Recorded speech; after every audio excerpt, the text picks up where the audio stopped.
মুখস্থ ফটাফট ফতুয়া দিবেন না এটা বেদাত এটা সুন্নত, আগে বুঝতে হবে, ঠিক না ভাই? সাহাবা একরাম যে যে কাইফিয়তে যা করেন নাই সব বেদাত ছাড়েন, একটা বেদাত ছাড়বেন কেন? যদি সব বেদাতকে দাঁত দিয়া কামড় দিয়া ধরেন আর শুধু মিলাদ শরীফ আর ঈদ মিলাদুন নবীর বিরোধিতা করেন, তাহলে তো বোঝা যায় দুশ্মনীটা বেদাতের সাথে না রাসূলুল্লাহর সাথে।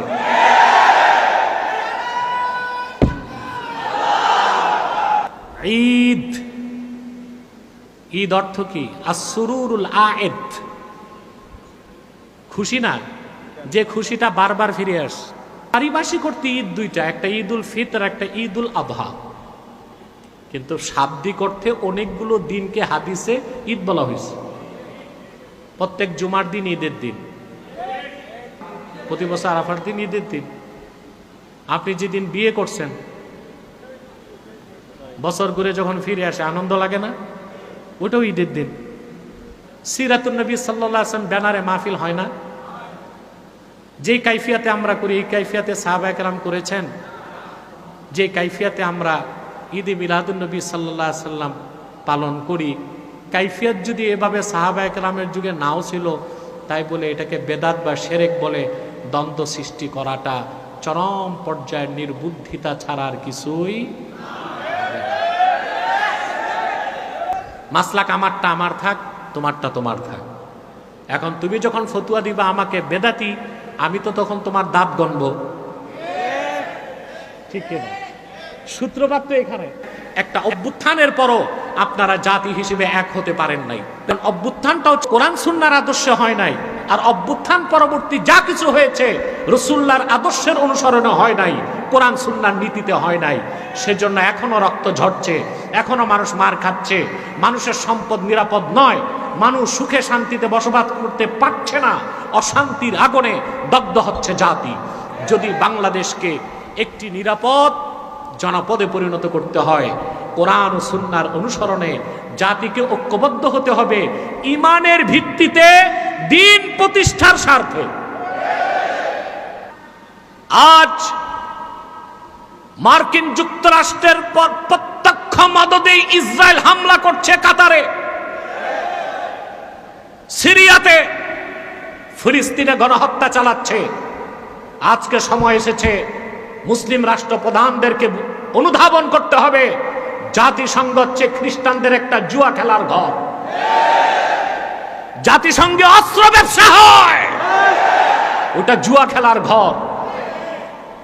বিশ্বের বিভিন্ন দেশে মানবাধিকার সংস্থা করছে, আমাদের বাংলাদেশে একটা করছে। এটার বিরোধিতায় আমি অত্যন্ত সোচ্চার ছিলাম, আপনারা জানেন।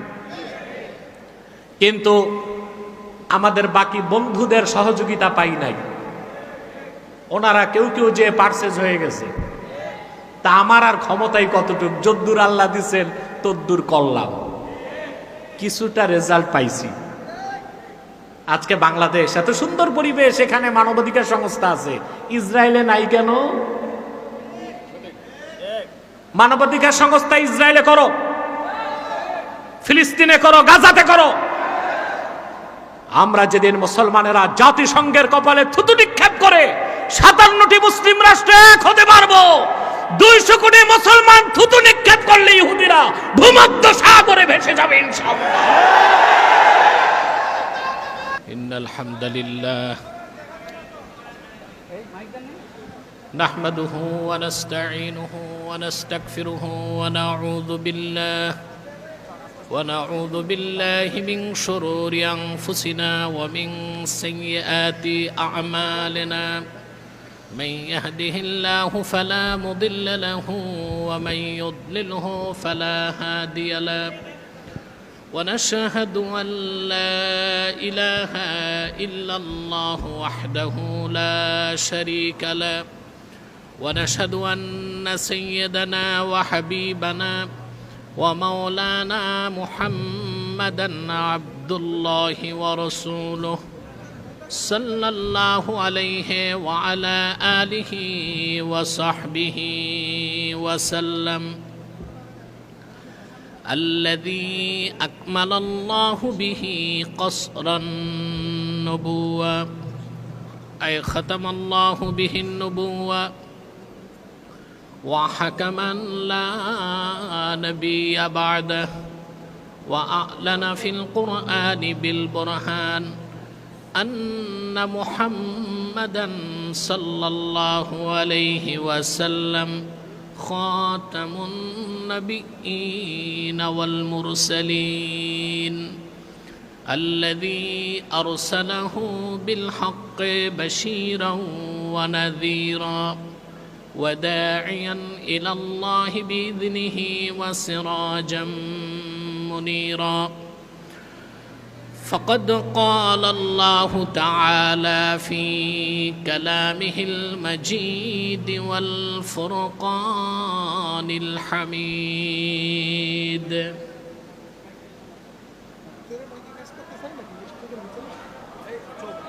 আওয়াজ না ঠিক করতেছি সব হবে এই যে ইউটিউবদের এটা দেওয়াতে কিনে নিস أعوذ بالله من الشيطان الرجيم بسم الله الرحمن الرحيم واعتصموا بحبل الله جميعا ولا تفرقوا واذكروا نعمة الله عليكم إذ كنتم أعداء فألف بين قلوبكم وأصبحتم بنعمته إخوانا وكنتم على شفا حفرة من النار فأنقذكم منها كذلك يبين الله لكم آياته لعلكم تهتدون صدق الله العظيم وصدق رسوله النبي الكريم ونحن على ذلك من الشاهدين والشاكرين والحمد لله رب العالمين إن الله وملائكته يصلون على النبي يا أيها الذين آمنوا صلوا عليه وسلموا تسليما اللهم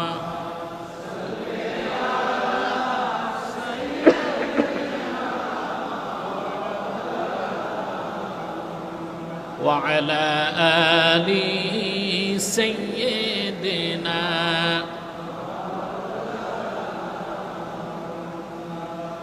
زبان খুলে পড়ুন আল্লাহুম্মা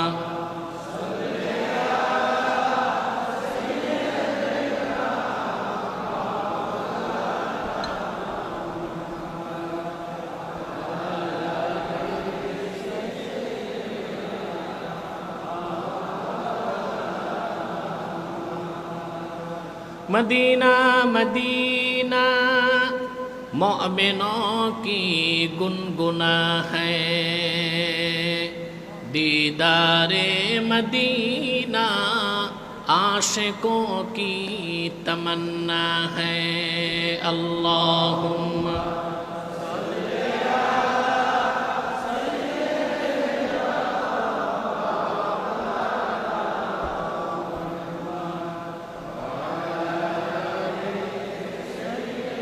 सभापति के आज के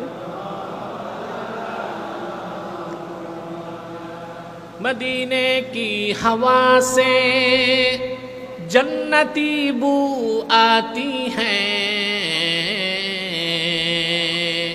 खाके पाके मदीना में नूर जन्नत चमकती है अल्लाहुम्मा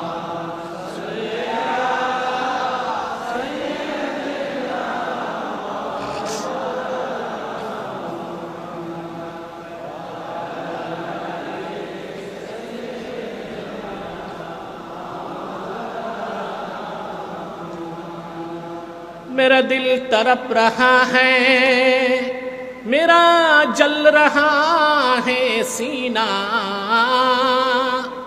ये दवा वही मिलेगी, मुझे ले चलो मदीना। अल्लाहुम्मा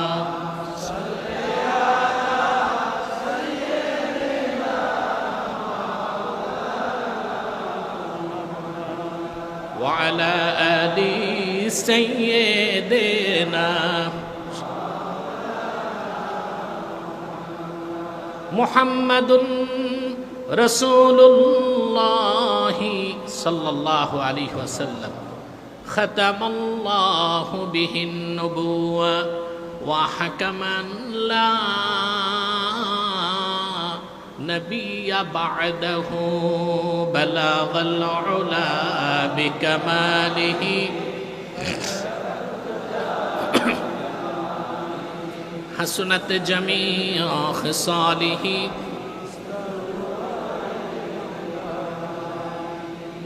पवित्र ईद मिलादुन नबी सल्लल्लाहु अलैहि वसल्लम उद्यापन उपलक्षे इस्लामिक फाउंडेशन बांग्लादेश কর্তৃক আয়োজিত পক্ষকালব্যাপী মুতাবাররাক মুনাওয়ার মাহফিলের আজকের সমাপনী দিবসগত রাতের সম্মানিত সভাপতি ডক্টর মোহাম্মদ হারুনুর রশিদ, পরিচালক দ্বীনি দাওয়াত ও সংস্কৃতি বিভাগ ইসলামিক ফাউন্ডেশন,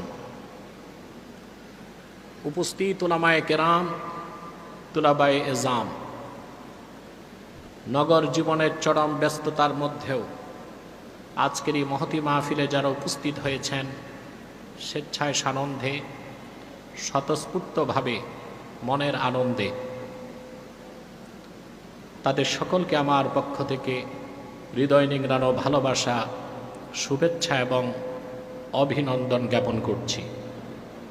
সবটুকুন শুকরিয়া আল্লাহ তাআলার জন্য, যিনি আমাদেরকে এখানে আসার ও বসার তৌফিক দান করেছেন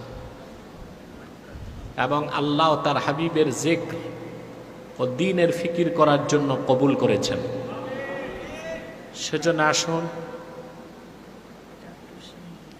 আমরা সকলে একবার অবনত চিত্তে হৃদয়ের আবেগ অনুভূতি উজাড় করে সমবেত কণ্ঠে রাতের নীরবতা ভঙ্গ করে ঈমান দীপ্ত কণ্ঠে একবার বলি আলহামদুলিল্লাহ। অগণিত অসংখ্য দরুদ ও সালাম আল্লাহর সৃষ্টির প্রধান আকর্ষণ, বিশ্বসভার সভাপতি, সকল নবী রাসূলগণের মাথার তাজ, শামসুল হিদায়াত, বদরুদ্দুজা, সৈয়দুস সাকালাইন, ইমামুল মুরসালিন, খাতামুন নবিয়্যিন ওয়াল মুরসালিন, আফতাবে নবুওয়াত, শাহানশাহে রিসালাত, সরকারে দো জাহাঁ, সুলতানুল মদিনা, নবিয়ুল আম্বিয়া, হুজুরে আকরম, নূরে মুজস্সম, নূরুন আলা নূর, সৈয়দিনা হাবিবিনা শফিঈনা মৌলানা মুহাম্মদ সাল্লাল্লাহু আলাইহি ওয়াসাল্লামের উপর আল্লাহ তাবারাক ওয়া তাআলা যাকে আজ থেকে প্রায় ১৫০০ বছর আগে প্রেরণ করেছেন সর্বশ্রেষ্ঠ ও সর্বশেষ নবী ও রাসূল হিসেবে, যার পরে আজ পর্যন্ত পৃথিবীতে অবশ্যই কোনো প্রকার নবী কিংবা রাসূল অবশ্যই আসে নাই, অবশ্যই এখনো নাই, অবশ্যই কিয়ামত পর্যন্ত আসবে না। আজকে ধারাবাহিক 15 দিন এখানে মাহফিল চলছে। আজকে বিদায়ী মুনাজাত, ঠিক না? আমরা এটাকে আখিরি মুনাজাত বলবো না, আখিরি তো কিয়ামতের আগেরটা, এটা হবে বিদায়ী মুনাজাত। আমরা এই মুনাজাতের মাধ্যমে বিদায় নেব, ইনশাআল্লাহ আগামী বছর আবার মাহফিল হবে। আপনারা ইসলামিক ফাউন্ডেশন কর্তৃপক্ষকে ধন্যবাদ দেবার কোনো ভাষা আমার নেই। পক্ষকালব্যাপী যে মাহফিল তারা করছেন, রাসূল করিম সাল্লাল্লাহু আলাইহি ওয়াসাল্লামের মিলাদ থেকে, সিরাত থেকে দেশ বরেণ্য আলেমগণ ধারাবাহিক বক্তব্য রেখে গিয়েছেন, আলহামদুলিল্লাহ। এই ক্ষেত্রে কোনো দ্বন্দ্বে আমি বিশ্বাসী নই, কারণ সিরাত যার মিলাদ তার। সিরাত হচ্ছে অনুসরণীয়, মিলাদ হচ্ছে স্মরণীয়। সিরাত হচ্ছে অনুসরণীয় আর মিলাদ হচ্ছে স্মরণীয়। তো রসুল করিম সাল্লাল্লাহু আলাইহি সাল্লামের সিরাতের অনুসরণ করতে হলে ওনার স্মরণ তো লাগবে। কোনো ভাই আবার যদি এখানে শিরকের গন্ধ খুঁজেন তো সেটা দুঃখজনক বিষয়। আল্লাহ তার হাবিবের জিকিরকে তার নিজের জিকিরের মর্যাদা দান করছেন। এটা আমার কথা না, শেখ আব্দুল হক মুহাদ্দিস দেহলভী রহমতুল্লাহ, কত বড় আলেম, ব্যাখ্যার তো দরকার নাই। শেখ আব্দুল হক মুহাদ্দিস দেহলভী কিরকম মুহাদ্দিস আমি একটু বুঝাই দিচ্ছি। শেখ আব্দুল হাই লখনভী রহমতুল্লাহ মাজমুয়া ফাতাওয়ার যিনি সংকলক বলা যায় না, তার ফতুয়াগুলোকে জমা করা হয়েছে। তার মতে আব্দুল হক মুহাদ্দিস দেহলভীর পরে এই 450 বছরে তিনি আর কোনো মুহাদ্দিস পান নাই। তো বাকিরা কি? এই যে আমাদের দেশে দেখি উমুক মুহাদ্দিস, হেড মুহাদ্দিস, সেকেন্ড মুহাদ্দিস, শেখুল হাদিস, এরা তেলে কোন দরজার মুহাদ্দিস? একটা হচ্ছে মুহাদ্দিস মুতলাক জাতি, আরেকটা হচ্ছে মুহাদ্দিস ওরফি। আমরা যে মুহাদ্দিস লিখি এগুলো ওরফি।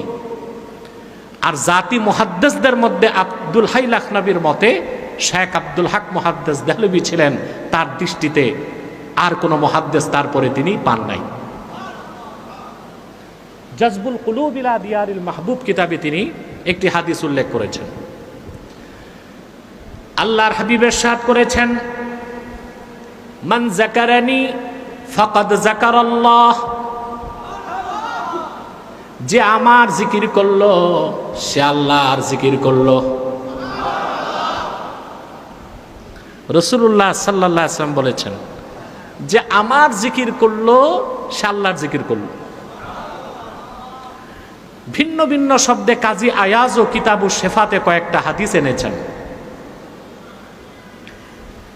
এ তো হলো হাদিস। রাসূলুল্লাহর জিকিরকে আল্লাহ তার জিকিরের মর্যাদা দিয়েছেন, তার প্রমাণ তো কোরআন শরীফ দেয়। আল্লাহ রাব্বুল আলামিন সূরাতুল ইনশিরাহে আপন হাবিবকে ডেকে বলেন, ওয়া রাফা'না লাকা যিকরাক। প্রিয় হাবিব মুহাম্মদ সাল্লাল্লাহু আলাইহি ওয়াসাল্লাম, আপনার জিকিরকে আমি আল্লাহ সমুন্নত করেছি। রাসূলুল্লাহর জিকির, ওনার প্রশংসা, ওনার স্তুতি, ওনার মাহাত্ম্য, ওনার বরত্ব, ওনার রাফআত, ওনার আজমাতকে বুলন্দ কে করেছেন? আল্লাহু আকবার। তাফসীরের অধিকাংশ কিতাবে এসেছে সূরা ইনশিরাহ নাজিলের পর জিবরিল এসে আল্লাহর হাবিবকে জিজ্ঞেস করলেন, আতাদরি কাইফা রাফা আল্লাহু যিকরাক। মুহাম্মদ সাল্লাল্লাহু আলাইহি ওয়াসাল্লাম, আপনি কি জানেন না কি আল্লাহ রাব্বুল আলামিন কেমন করে আপনার জিকিরকে সমুন্নত করেছেন? আল্লাহর হাবিব বললেন, আল্লাহু আ'লাম, আল্লাহ ভালো জানেন। কারণ রাসূলুল্লাহ চাইলেন জবাবটা আল্লাহ দিলে দামটা বেড়ে যাবে। এবার আল্লাহ উত্তর পাঠালেন হাদিসে কুদসিতে। আল্লাহ বললেন, ইযা যুকিরতু যুকিরতা মাই। প্রিয় হাবিব, এই পৃথিবীতে ধুলোকে ভুলোকে, জলে স্থলে, দূর অন্তরিক্ষে আর মহাশূন্যে, কি জান্নাতে, কি কুরসিতে, কি লৌহ কলমে, কি আরশে আজিমে, যখনই আমি আল্লাহর জিকির হয় সঙ্গে আপনি মুহাম্মাদের জিকির হয়। সুবহান। চিন্তা করা যায়? তাহলে রাসূলুল্লাহ সাল্লাল্লাহু আলাইহি ওয়াসাল্লামের জিকিরকে আল্লাহ তার জিকিরের সাথে রেখেছেন। মিলাদুন নবী মাহফিলের মূল উদ্দেশ্য হচ্ছে জিক্রে নবী। আওয়াজটা পুরুষের কণ্ঠে হইল না, আবার বলছি, মিলাদুন নবী সাল্লাল্লাহু আলাইহি ওয়াসাল্লামের মূল উদ্দেশ্য হচ্ছে জিক্রে নবী। জিক্রে নবীকে আল্লাহ নিজের জিকিরের মর্যাদা দিয়েছেন। সিরাতুন নবী হচ্ছে অনুসরণের জন্য, মিলাদুন নবী হচ্ছে জিকিরের জন্য। দ্বন্দ্ব থাকার তো কথা না। মনে হয় আমরা নিজেরা নিজেদের মধ্যে দ্বন্দ্ব সংঘাতটা এত বেড়ে গেছে যে একজন একজনের কথা ধৈর্যের সাথে শুনতেও চাই না। আমাদের মধ্যে যদি পারস্পরিক সম্প্রীতি থাকতো, যথাযথ মূল্যায়নের ভিত্তিতে আমরা যদি বসতাম, তা আমাদের মাসলাকগত দ্বন্দ্ব বাংলাদেশে আর থাকতো না। তারপরও কিছু বিষয়ে দ্বন্দ্ব থাকতেই পারে, ওই রকম ইখতিলাফ সাহাবায়ে কেরামের মধ্যেও তো ছিল, ঠিক কিনা? প্রিয় ভাইরা, রাসূলুল্লাহ সাল্লাল্লাহু আলাইহি ওয়াসাল্লামের সাদাকায়, ওনার দিন, ওনার ইসলামের কারণে আল্লাহ তাআলা উম্মতে মুসলিমাকে একটি মূল ভিত্তির উপর ঐক্যবদ্ধ হবার সুযোগ করে দিয়েছেন।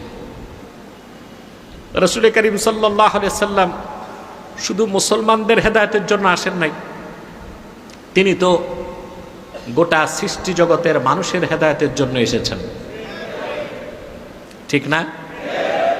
কথাগুলো তো আল্লাহ কোরআন কারীমে স্পষ্ট করে দিয়েছেন। আল্লাহ রাব্বুল আলামিন বলেন, কুল ইয়া আইয়ুহান নাসু ইন্নী রাসূলুল্লাহি ইলাইকুম জামিআ। প্রিয় হাবিব মুহাম্মদ সাল্লাল্লাহু আলাইহি ওয়াসাল্লাম, আপনি বলুন, হে মানব জাতি, আমি তোমাদের সকলের হেদায়েতের জন্য আল্লাহর পক্ষ থেকে রাসূল হিসেবে প্রেরিত হয়েছি। এই পৃথিবীর সমস্ত মানুষই রাসূলুল্লাহর উম্মত। কেউ ইসলামকে বিশ্বাস করুক আর না করুক, সবাই রাসূলুল্লাহর উম্মত। উম্মত দুই প্রকার, একটা উম্মতে দাওয়াত আর একটা উম্মতে ইজাবাত। একটা উম্মতে দাওয়াত আর একটা উম্মতে ইজাবাত। ইহুদি, খ্রিস্টান, আস্তিক, নাস্তিক সকল মানুষ যেমন আল্লাহর বান্দা, আল্লাহকে বিশ্বাস করুক আর না করুক, সকল মানুষ আল্লাহর হাবিবের উম্মত, আল্লাহর হাবিবকে বিশ্বাস করুক আর না করুক। এই যে সব মানুষ রাসূলুল্লাহর উম্মত, এটা হচ্ছে উম্মতে দাওয়াত, উম্মতে। আর যারা আল্লাহর হাবিবের দ্বীনকে স্বীকার করেছে, আল্লাহর হাবিবের রিসালাতকে বিশ্বাস করেছে, ওনার আনিত দ্বীনকে বিশ্বাস করেছে, তারা সবাই হয়ে গেছে উম্মতে ইজাবাত। উম্মতে ইজাবাতের আরেক নাম হচ্ছে মুমিন মুসলমান বা উম্মতে মুহাম্মাদি। আল্লাহ তাআলা এই উম্মতের মধ্যে সর্বশ্রেষ্ঠ মানুষ যারা ছিলেন, সাহাবায়ে কেরাম রিদওয়ানুল্লাহি তাআলা আলাইহিম আজমাইন, তাদের সমস্ত দ্বন্দ্ব সংঘাত, মতভেদ, মতানৈক্য, মত পার্থক্য সব কিছুর দেয়ালকে আল্লাহ তাআলা চুরমার করে দিয়েছেন। তাওহীদের ভিত্তিতে, রাসূলুল্লাহর সুন্নাহর ভিত্তিতে তাদেরকে ইস্পাত কঠিন ঐক্যের মধ্যে এনে দিয়েছিলেন। রাসূলুল্লাহ সাল্লাল্লাহু আলাইহি সাল্লাম ঐক্যের যে ফর্মুলা দিয়েছেন, সেখানে জাতীয়তাবাদ নাই, আছে? কথা বলেন। আমরা যারা জাতি রাষ্ট্রের ধারণা সৃষ্টি করেছি, আমরা জাতীয়তাবাদের ভিত্তিতে এক হয়েছি। ৭১ সালে বাংলাদেশি জাতি এক হয়েছে, স্বাধীনতা চাই, দেশ স্বাধীন হয়েছে, ঠিক না? আবার আপনারা ৫ই আগস্ট জাতির অধিকাংশ মানুষ চেয়েছে ফেসিবাদ বিদায় নিবে, ফেসিবাদ বিদায় নিয়েছে। এই ঐক্যগুলো হচ্ছে তথাকথিত আদর্শিক ঐক্য। এই ঐক্যগুলো হচ্ছে ক্ষণস্থায়ী ঐক্য। ৫ই আগস্ট ফেসিবাদকে বিদায় করার পর আপনার কি এক থাকতে পেরেছেন? না, আপনাদের মধ্যে সংঘাত হচ্ছে। কথা বলে না, হচ্ছে। দেশ কি এখন স্বর্গরাজ্য হয়ে গেছে, না দ্বন্দ্ব সংঘাত আছে, মিছিল মিটিং আছে? তো কারা করতেছেন? আপনারাই তো। তার কারণ জাতিকে যে ফর্মুলায় ঐক্যবদ্ধ করার কথা ছিল সেই ফর্মুলা আমরা এক করতে পারি নাই। আমাদের মধ্যে কেউ জাতীয়তাবাদের বিশ্বাসী, কেউ পশ্চিমা লিবারেল ডেমোক্রেসিতে বিশ্বাসী, তরুণ এনসিপি তারা বহুত্ববাদী বিশ্বাসী, কেউ বহু সংস্কৃতিতে বিশ্বাসী। মানব রচিত সমস্ত মতবাদ ঐক্য ফর্মুলাকে বাদ দিয়ে রাসূলুল্লাহ সাল্লাল্লাহু আলাইহি সাল্লাম গোটা বিশ্বের ইমানদারদেরকে এক করেছিলেন যে কোরআন দিয়া। সে কোরআনের ফর্মুলায় ঐক্যবদ্ধ হতে হবে জাতিকে, তাতেই জাতি মুক্তি লাভ করতে পারে।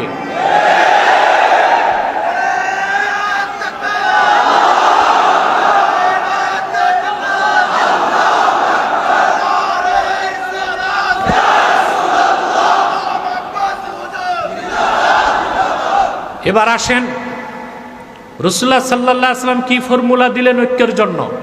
কথা তো ব্যাপক, মৌলিক কথাগুলো আমি বলে দিচ্ছি। মুসলমানকে রাসূলুল্লাহ সাল্লাল্লাহু আলাইহি ওয়াসাল্লাম ঐক্যবদ্ধ হতে বলেছেন একটি ভিত্তিকে কেন্দ্র করে, এটা হচ্ছে কোরআন আর ঈমান।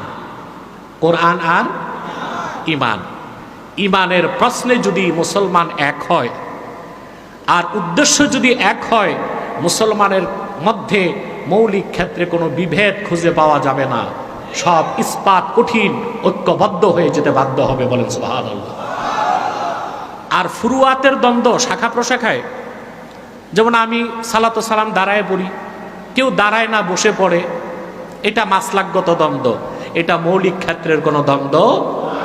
কারো টুপি গোল, কারো লম্বা, কারো কুর্তায় বোতাম আছে, কারোটায় বোতাম নাই। এই যে দ্বন্দ্বগুলো আমরা করি, এগুলো হচ্ছে মাসলাকগত দ্বন্দ্ব। এগুলোকে একটা সীমা পর্যন্ত রাখতে হয়, সীমা অতিক্রম করাবার কোনো সুযোগ।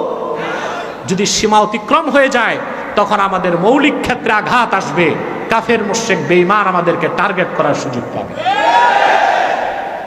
কথা বুঝতে পেরেছেন? সেজন্য দেশব্যাপী আমাদের একটি স্লোগান আছে, মাসলাক যার যার, দিন ইসলাম সবার। মাসলাক যার যার, দিন ইসলাম সবার। ইসলামের স্বার্থে আমাদের এক থাকতেই হবে। তো ঐক্যবদ্ধ হবার জন্য মূল সূত্র হচ্ছে কোরআন। ঐক্যবদ্ধ হবেন কিসের ভিত্তিতে? ভিত্তি লাগবে তো, ওইটা হচ্ছে হাবলুল্লাহ, আল্লাহর রশি। এই আল্লাহর রশির আরেক নাম কি? আল্লাহ রাব্বুল আলামিন বলেন, ওয়া'তাসিমু বিহাবলিল্লাহি জামিআন ওয়া লা তাফাররাকু। তোমরা আল্লাহর রশিকে, রুজ্জুকে দৃঢ়ভাবে আঁকড়ে ধরো, পরস্পর বিচ্ছিন্ন হয়ে যেও না। মূল বক্তব্য হচ্ছে উলফাত, উলফা। আরেকটা হচ্ছে ফুরকা। একটা হচ্ছে বিচ্ছিন্ন হয়ে যাওয়া, আরেকটা হচ্ছে একত্রিত হওয়া। একত্রিত হতে হবে একটা রশিকে ধরে। কয়টা রশি? রশি যদি ভিন্ন ভিন্ন হয়, তাহলে কি গন্তব্য ভিন্ন ভিন্ন হবে না?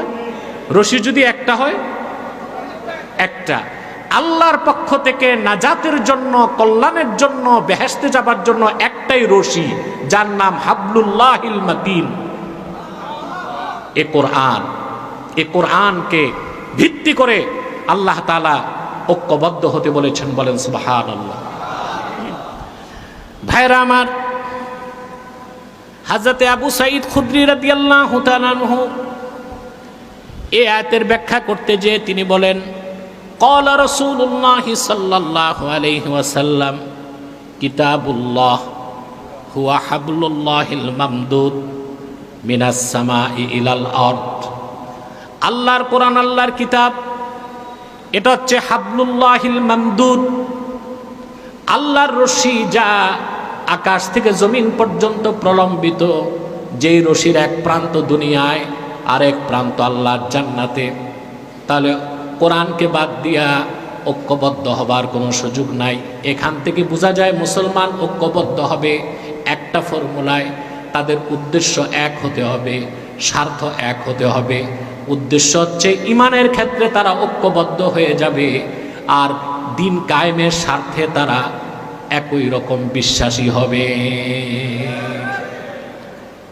ঈমান, রাসূলুল্লাহ সাল্লাল্লাহু আলাইহি ওয়াসাল্লাম কুরাইশদেরকে ঈমানের দৌলত দিয়ে মুমিন করেছেন। মদিনা মুনাওয়ারায় আউস এবং খাজরাজ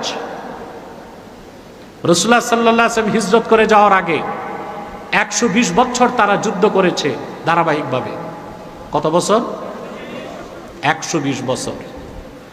যখন রাসূলুল্লাহ সাল্লাল্লাহু আলাইহি সাল্লাম হিজরত করে মদিনাতুল মুনাওয়ারাতে গেলেন, আউস ও খাজরাজ এই দুটো গোত্র একই পিতা থেকে একই মাতা থেকে, দুইটা গোত্র আউস এবং খাজরাজ, দুইটা গোত্র ঈমান এনে 120 বছরের যুদ্ধকে বন্ধ করে দিল। ইসলামের পতাকা তলে সব ঐক্যবদ্ধ হয়ে গেল, বলেন সুবহানাল্লাহ। তো ঐক্যবদ্ধ হতে হবে ঈমানের ভিত্তিতে। কিসের ভিত্তিতে? ঈমানের ভিত্তিতে। যেখানে আদর্শ হবে এক, স্বার্থ হবে এক। দেখুন আপনি সাহাবায়ে কেরাম পিতা পুত্রকে ছেড়ে দিয়েছেন, পুত্র পিতাকে ছেড়ে দিয়েছেন, ভাই বোনকে ছেড়ে দিয়েছেন, বোন ভাইকে ছেড়ে দিয়েছেন, স্বামী স্ত্রী ছেড়ে দিয়েছেন, স্ত্রী স্বামী ছেড়ে দিয়েছেন। শুধু কালেমার বিশ্বাস দুইটা দল করে দিছে। আর আরেকদিকে মুমিন, মুমিনগণ ইস্পাত কঠিন ঐক্য ধারণ করেছেন, বলেন সুবহানাল্লাহ। ইমামে কুরতুবী তাফসীর কুরতুবীতে উল্লেখ করেছেন, লাম্মা আমারা রাসূলুল্লাহ সাল্লাল্লাহু আলাইহি ওয়াসাল্লাম বিল হিজরাতি মিন মক্কাতাল মুকাররামাতি ইলাল মদিনাতিল মুনাওয়ারাহ জাআলা আর-রাজুলু ইয়াকুলু লিআবিহি ওয়াল আবু লিইবনিহি ওয়াল আখু লিআখিহি ওয়ার রাজুলু লিজাওজাতিহি ইন্না ক্বাদ উমিরনা বিল হিজরা। রাসূলুল্লাহ সাল্লাল্লাহু আলাইহি ওয়াসাল্লাম 13 বছর মক্কায় দ্বীনের দাওয়াত দিলেন, অসংখ্য লোক মুসলমান হয়েছে। কিন্তু হিজরতের আগে দেখা গেছে একই ঘরে বাবা ছিল মুসলিম, ছেলে ছিল কাফের, ভাই ছিল মুসলিম, বোন ছিল, কথা বলেন, সাউন্ডটা বাড়বে একটু, স্বামী ছিল মুসলিম, স্ত্রী ছিল, কিন্তু থাকতেন একই ঘরে, থাকতেন। তখন হিজরতের হুকুম হয় নাই। হিজরতের হুকুম যখন হয়ে গেল, তখন রাসূলুল্লাহ সাল্লাল্লাহু আলাইহি ওয়াসাল্লামের জলিলুল কদর সাহাবীগণ মক্কা ছেড়ে মদিনাতুল মুনাওয়ারায় চলে গেলেন। পিতা পুত্রকে ছেড়ে দিলেন, পুত্র তার বাপকে ছেড়ে দিলেন, ভাই বোনকে ছেড়ে দিল, বোন ভাইকে ছেড়ে দিল, স্বামী স্ত্রীকে ছেড়ে দিল, স্ত্রী স্বামীকে ছেড়ে দিল, ঘর বাড়ি সব কিছু ত্যাগ করে তারা চলে গেলেন সবাই মক্কাতুল মুকাররমায়। কিন্তু কিছু সাহাবী তখনও হিজরত করেন নাই।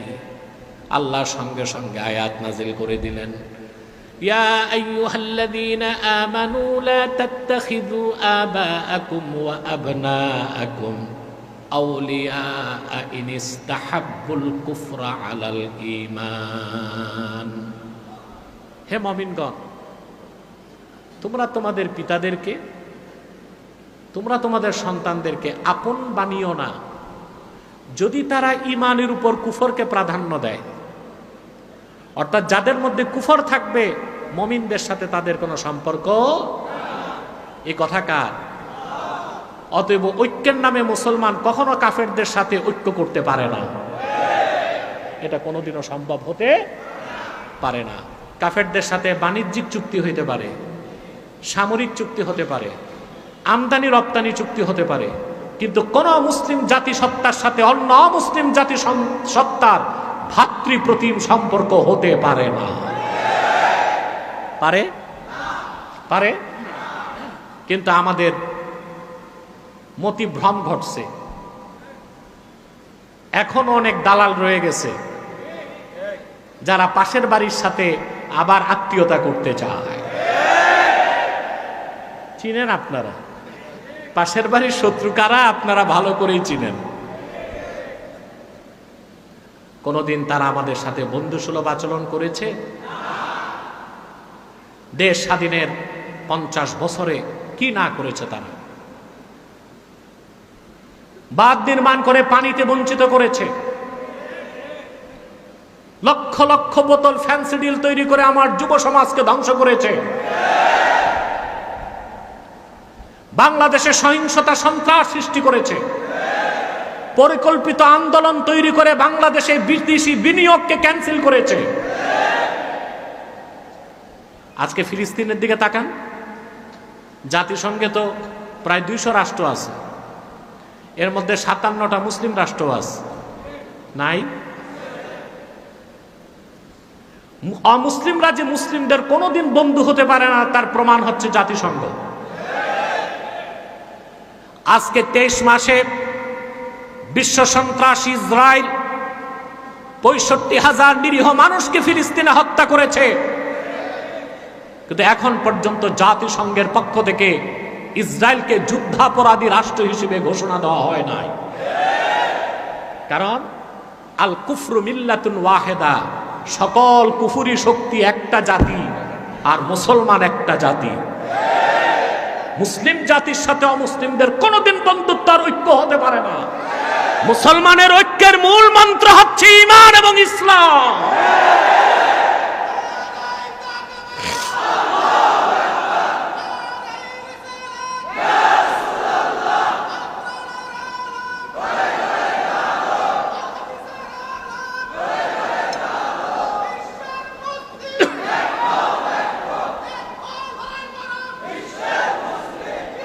আমার ভাইয়েরা, আজ মার্কিন যুক্তরাষ্ট্রের পর প্রত্যক্ষ মদদে ইসরায়েল হামলা করছে কাতারে, সিরিয়াতে, ফিলিস্তিনে গণহত্যা চালাচ্ছে। আজকে সময় এসেছে মুসলিম রাষ্ট্রপ্রধানদেরকে অনুধাবন করতে হবে, জাতিসংঘ হচ্ছে খ্রিস্টানদের একটা জুয়া খেলার ঘর। জাতিসংঘে অস্ত্র ব্যবসা হয়, ওটা জুয়া খেলার ঘর। বিশ্বের বিভিন্ন দেশে মানবাধিকার সংস্থা করছে, আমাদের বাংলাদেশে একটা করছে। এটার বিরোধিতায় আমি অত্যন্ত সোচ্চার ছিলাম, আপনারা জানেন। কিন্তু আমাদের বাকি বন্ধুদের সহযোগিতা পাই নাই, ওনারা কেউ কেউ যে পার্সেজ হয়ে গেছে। তা আমার আর ক্ষমতাই কতটুক, যদ্দূর আল্লাহ দিছেন তদ্দূর করলাম, কিছুটা রেজাল্ট পাইছি। আজকে বাংলাদেশ এত সুন্দর পরিবেশ, এখানে মানবাধিকার সংস্থা আছে, ইসরায়েলে নাই কেন? মানবাধিকার সংস্থা ইসরায়েলে করো, ফিলিস্তিনে করো, গাজাতে করো। আমরা যেদিন মুসলমানেরা জাতিসংঘের কপালে থুতু নিক্ষেপ করে 57টি মুসলিম রাষ্ট্রে এক হতে পারবো, 200 কোটি মুসলমান থুতু নিক্ষেপ করলে ইহুদিরা ভূমধ্য সাগরে ভেসে যাবে ইনশাআল্লাহ।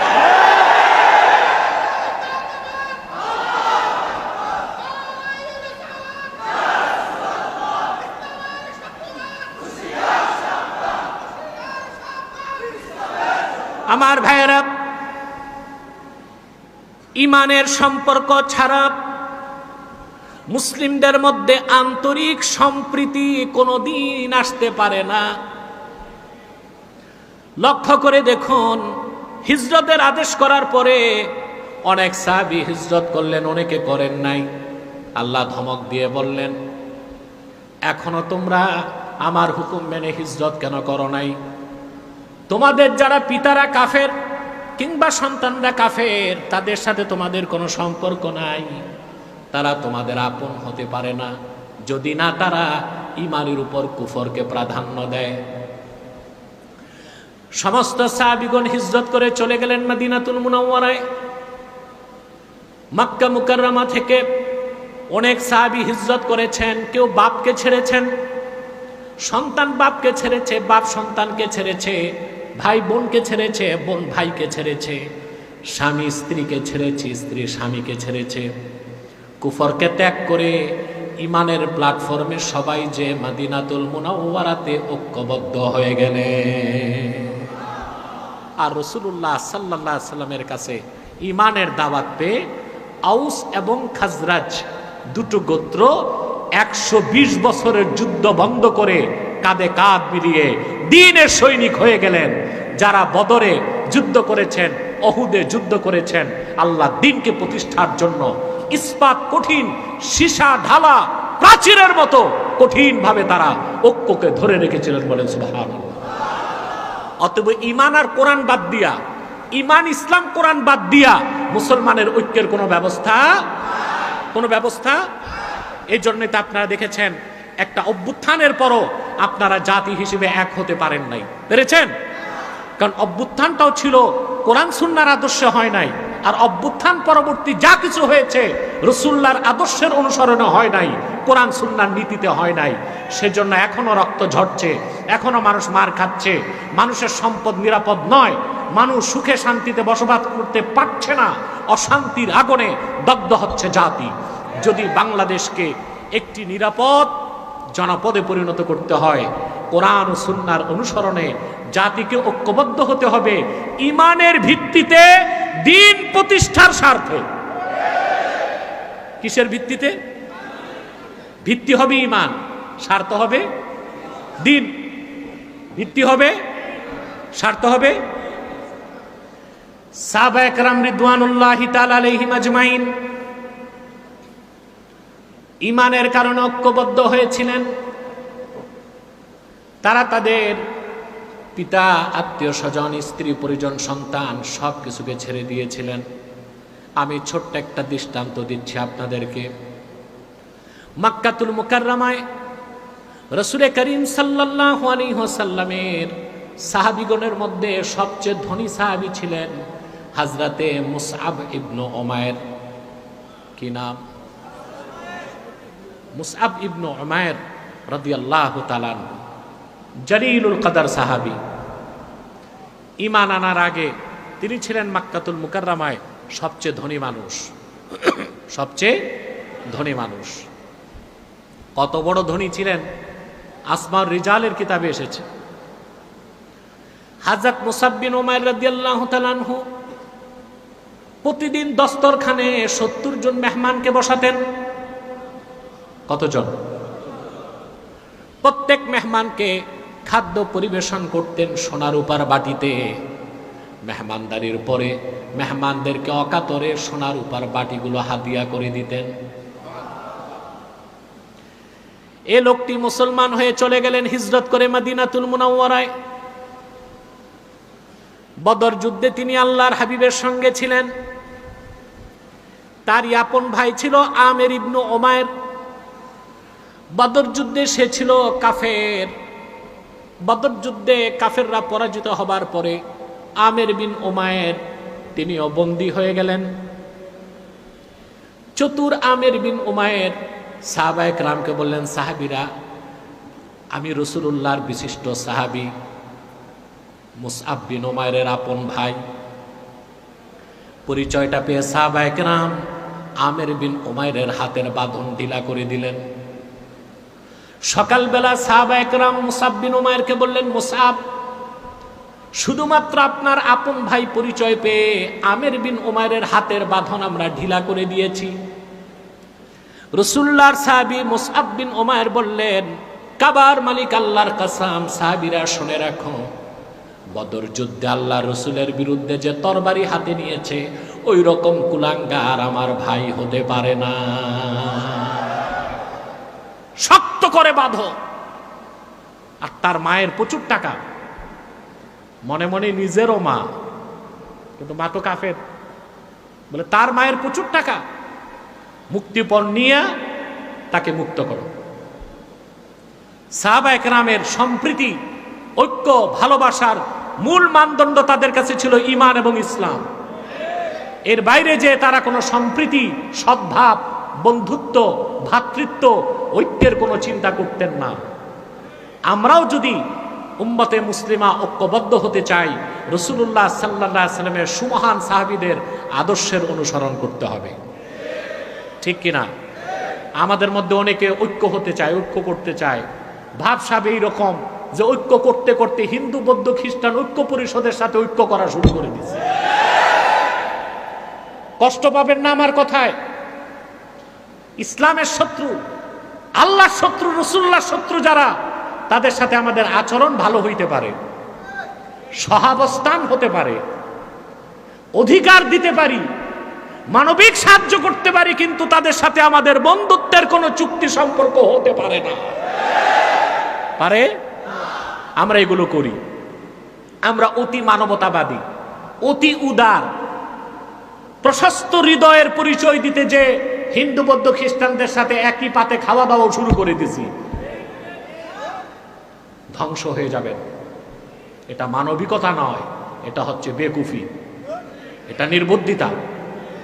তাদের সাথে সহাবস্থান চলবে, মানবিক সাহায্য করা যাবে, তাদের অধিকার যতটুক ন্যায্য ততটুক দেওয়া যাবে, কিন্তু তাদের সাথে বন্ধুত্বের কোনো সম্পর্ক হতে পারে না। অতএব আপনি ঐক্য চান, সম্প্রীতি চান, বন্ধুত্ব চান, ভ্রাতৃত্ব চান, অবশ্যই তা হতে হবে ঈমান ও ইসলামের ভিত্তিতে, হাবলুল্লাহিল মাতিন, এই কোরআনকে আঁকড়ে ধরে। ঠিক কিনা বলেন? আমার ভাইয়েরা, আমি আরেকটা দৃষ্টান্ত দিচ্ছি। হুনাইনের যুদ্ধে রাসূলুল্লাহ সাল্লাল্লাহু আলাইহি সাল্লাম গনিমতের মাল ভাগ করতে লাগলেন। হুনাইন যুদ্ধে আল্লাহর হুকুমে আল্লাহর রাসূল সাল্লাল্লাহু আলাইহি ওয়াসাল্লাম মুহাজির সাহাবীদেরকে একটু বেশি গনিমতের মাল দিয়েছেন। দেখা গেল কিছু কিছু আনসার সাহাবী বেজার হয়ে গেছেন। আল্লাহর হাবিব সাল্লাল্লাহু আলাইহি সাল্লাম তখন আনসারদেরকে ডাক দিয়ে বললেন, ইয়া মা'শারাল আনসার, আলাম আজিদকুম দুলালান ফাহাদাকুমুল্লাহু বি ওয়া কুনতুম মুতাফাররিকিনা ফাআল্লাফাকুমুল্লাহু বি ওয়া আলাতান ফাআগনাকুমুল্লাহু বি। হে আনসাররা, তোমরা বেজার কেন হচ্ছ? তোমরা কি পথভ্রষ্ট ছিল না? আমি কি তোমাদেরকে পথভ্রষ্ট পাই নাই? আল্লাহ তাআলা আমার মাধ্যমে তোমাদেরকে হেদায়েত দিয়ে ইসলামের নূর দান করেছেন। আমি কি তোমাদেরকে বিচ্ছিন্ন পাই নাই? তোমাদের মধ্যে আউস এবং খাজরাজ যুদ্ধে লিপ্ত ছিল, সেই বিচ্ছিন্নতা থেকে আল্লাহ তাআলা তোমাদেরকে ঐক্যবদ্ধ করে দিয়েছেন আমার ওসিলায়। সুবহানাল্লাহ বলবেন না? তোমরা ছিলে নিঃস্ব এবং অসহায়, আমার খাতিরে আল্লাহ তোমাদেরকে ধনী করে দিয়েছেন। সমস্ত আনসারগণ তখন সমস্বরে বলে উঠলেন, আল্লাহ ও তার রাসূলের এই কথায় কোনো সন্দেহ নাই। রাসূলুল্লাহ সাল্লাল্লাহু আলাইহি সাল্লাম আনসাররা যে বিচ্ছিন্ন ছিল, আউস আর খাজরাজ, তাদের ঐক্যের ক্ষেত্রে কোন কথাটা বলেছেন? হেদায়েতের কথাটাকে, অর্থাৎ ঈমানই তাদেরকে ঐক্যবদ্ধ করছে। কি ঐক্যবদ্ধ করছে? জাতীয়তাবাদ না, ঈমান। কোন জিনিস? অতএব মুসলিম উম্মাহ ঐক্যবদ্ধ হতে পারে শুধুমাত্র ঈমান ও ইসলামকে কেন্দ্র করে, আল্লাহর কোরআনকে আঁকড়ে ধরার মাধ্যমে। এই কথাগুলো আমরা শুনতেছি, বলেন? প্রিয় ভাইরা, কিরকম ভ্রাতৃত্ব রাসূলুল্লাহ সাল্লাল্লাহু আলাইহি ওয়াসাল্লাম করে দিয়েছিলেন। একজন মুহাজির সাহাবী, মুহাজিররা চলে গেলেন মক্কাতে বাড়িঘর সব ছেড়ে, ঠিক না? কথা বলেন। মুসলিম মুহাজির চলে গেছেন, স্ত্রী কাফের ছিল বাদ দিয়া, বিবিও তো নেয় নাই অনেকে। মদিনাতুল মুনাওয়ারায় যাওয়ার পর রাসূলুল্লাহ সাল্লাল্লাহু আলাইহি ওয়াসাল্লাম ভ্রাতৃত্বের বন্ধন করে দিলেন তাদের মধ্যে। কি রকম? দেখা গেল আনসার সাহাবী যার দুইটা বাড়ি ছিল, তিনি মুহাজির সাহাবীকে একটা বাড়ি দিয়ে দিলেন। যার দুইটা বাগান ছিল, একটা বাগান দিয়ে দিলেন। যার দুইটা দাসী ছিল, একটা দাসী দিয়ে দিলেন। সুবহানাল্লাহ। এরকম একটা চমৎকার ঘটনা বুখারী শরীফে এসেছে, হাদিস নাম্বার 1968। আখান নবী সাল্লাল্লাহু আলাইহি ওয়াসাল্লাম বাইনা সালমান ওয়া আবি দারদা। রাসূলুল্লাহ সাল্লাল্লাহু আলাইহি ওয়াসাল্লাম হযরত সালমান ফারসি আর আবু দারদা, এই দুইজনের মধ্যে ভ্রাতৃত্বের বন্ধন করে দিলেন। কথা শুনতেছেন ভাই? এভাবে প্রত্যেক মুহাজিরের সাথে রাসূলুল্লাহ সাল্লাল্লাহু আলাইহি ওয়াসাল্লাম আরেক আনসারের ভ্রাতৃত্বের সম্পর্ক করে দিয়েছিলেন। যে আনসার সাহাবী দুইটা বাড়ি ছিল, তিনি তার মুহাজির ভাইকে একটা বাড়ি দিয়ে দিলেন। যার দুইটা খেজুরের বাগান ছিল, একটা বাগান আরেক মুহাজির ভাইকে দিয়ে দিলেন। যে আনসার সাহাবীর দুইজন স্ত্রী ছিল, একজন স্ত্রী তিনি তার মুহাজির ভাইকে দিয়ে দিলেন। হযরত সালমানের সঙ্গে হযরত আবু দারদার ভ্রাতৃত্বের বন্ধন ছিল। সুবহানাল্লাহ। এই যে ভ্রাতৃত্বের বন্ধন, সাহাবা কেরামের মধ্যে সম্প্রীতি, তারা যে ঐক্যবদ্ধ হয়েছিলেন কিসের ভিত্তিতে? জোরে বলতে হবে। ঈমান ও ইসলাম, কোরআন ও সুন্নাহ। ঈমান ও ইসলাম, কোরআন ও সুন্নাহ। সুবহানাল্লাহ বলেন। একদিন হযরত সালমান গেলেন আবু দারদার বাড়িতে। ভাই তো, ভাইয়ের খোঁজ নিবে না? রক্তের ভাই ছিল না, দিনী ভাই। যে দেখেন আবু দারদা রাদিয়াল্লাহু তাআলা আনহুর স্ত্রী অত্যন্ত রিক্ত সিক্ত অবস্থায় আছেন, খুবই বিমর্ষ দেখা যাচ্ছে তাকে। হযরত সালমান জিজ্ঞেস করলেন, ভাই, জিজ্ঞেস করলেন আপনার এই অবস্থা কেন? বলে, আপনার ভাই আমার স্বামী আবু দারদা, তার তো দুনিয়ার কোনো প্রয়োজনই নাই, অর্থাৎ আমার প্রতি তার কোনো দৃষ্টি নেই, এসবের খেয়াল নাই, শুধু আল্লাহর ইবাদতে আছে। হযরত সালমান বসে আছেন, অনেক দেরিতে আবু দারদা রাদিয়াল্লাহু তাআলা আনহু ঘরে ঢুকলেন। হযরত সালমান খেতে বসছেন, আবু দারদা খাচ্ছেন না। হযরত সালমান বলেন, ভাই আপনি বসেন আমার সাথে। বলেন, আমি রোজা। বলেন, না, আজকে রোজা রাখেন না। আপনারা জানেন নফল রোজা ছাড়া যায়, পরে আবার রাখা যায়। আপনি যদি নফল রোজা রাখেন, আপনার বাড়িতে মেহমান আসে, আপনার জন্য জায়েজ হচ্ছে রোজা ভেঙ্গে মেহমানের সাথে খাওয়া। অবশ্য হানাফি মাযহাব মতে পরবর্তীতে রোজাটা আপনাকে করতে হবে, আর শাফিদের মতে করারও কোনো দরকার নাই। হযরত সালমান ফার্সির কথায় আবু দারদা খাইছেন, বুঝলেন? দিন পার হয়ে গেল। রাতের বেলা